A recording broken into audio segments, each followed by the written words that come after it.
Hi upgrade family. நான் வந்து after A-level ஸ்டடீஸை முடிச்சுட்டு ஆன்லைன் ஏர்னிங் அதை என்னமாச்சு செய்யணும் அப்படின்ற மாதிரி பார்த்தேன். அப்போ அதை பற்றி கொஞ்சம் சர்ச் பண்ணி இது பண்ணிகிட்ருக்கும்போது எனக்கு வந்து eBay அப்படின்ற பிளாட்ஃபார்ம் மூலிமா கொஞ்சம் சக்ஸஸ்ஃபுல்லாக ரன் ஆகலாம் அப்படின்ற மாதிரி தோணுச்சு. ஸோ அதனால் அது eBay பற்றி கொஞ்சம் ஃபுல்லாக சர்ச் பண்ணி எல்லாம் பண்ணிகிட்டு இருந்தபோது டிக்டாக்கில் அப்கிரேட்டுன்ற வீடியோஸ் கொஞ்சம் பார்த்தேன். ஸோ அதுக்கு பிறகு அப்கிரேட்டை பற்றி கூகுளில் சர்ச் பண்ணி அப்புறம் யூடியூப்லேயும் அப்கிரேட் அவங்கள பற்றி பார்த்தேன். ஸோ அதிலலாம் இருக்கும்போது அவங்களோட ஸ்டூடெண்ட் சப்போர்ட் சர்வீஸ் அப்படி இப்படின்னு அவங்க எல்லாம் சொன்னது எனக்கு வந்து கொஞ்சம் அதிலேயே அப்கிரேட்லேயே போகலாம் அப்படின்ற மாதிரி ஒரு ஐடியா வந்துச்சு. ஸோ அதனால் அப்கிரேட்டை கான்டாக்ட் பண்ணி அவங்க மூலியமாக அந்த 1 month eBay கோர்ஸை செஞ்சு அப்போ eBay இப்படி அதோட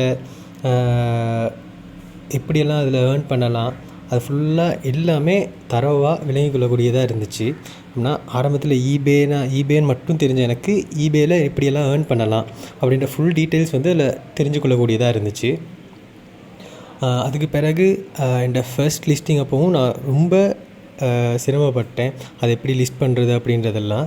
ஸோ அதை வந்து அப்கிரேட்டால் எனக்கு நல்லா ஒரு இது கொடுத்தாங்க. அது தொடர்பாக இப்படியெல்லாம் பண்ணலாம் அப்படின்றது ஃபுல்லாக கிட்டத்தட்ட ஒரு 2 நாள் நான் அதை ஃபர்ஸ்ட் லிஸ்டிங் மட்டுமே போட்டேன். அதில் வந்து அவ்வளோ அது கிளியராக எல்லாம் விளங்கப்படுத்தி விட்டாங்க ஸ்டூடெண்ட் சப்போர்ட் சர்வீஸால். தேங்க்யூ. இன்றைக்கு வரைக்கும் அப்கிரேட்டால் எனக்கு ஸ்டூடெண்ட் சப்போர்ட் சர்வீஸில் எவ்வளோ விளங்கிக் கொள்ள இயலுமோ எவ்வளோ தெரிஞ்சு கொள்ள இயலுமோ அவ்வளோத்தையும் எனக்கு டெய்லி நான் கேட்குறப்போலாம் டைம் எடுத்து ஃபுல்லாக சொல்லிட்டு தான் இருக்காங்க.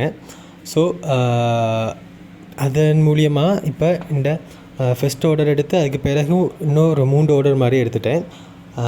Thank you upgrade family. Thank you. Everything started from zero.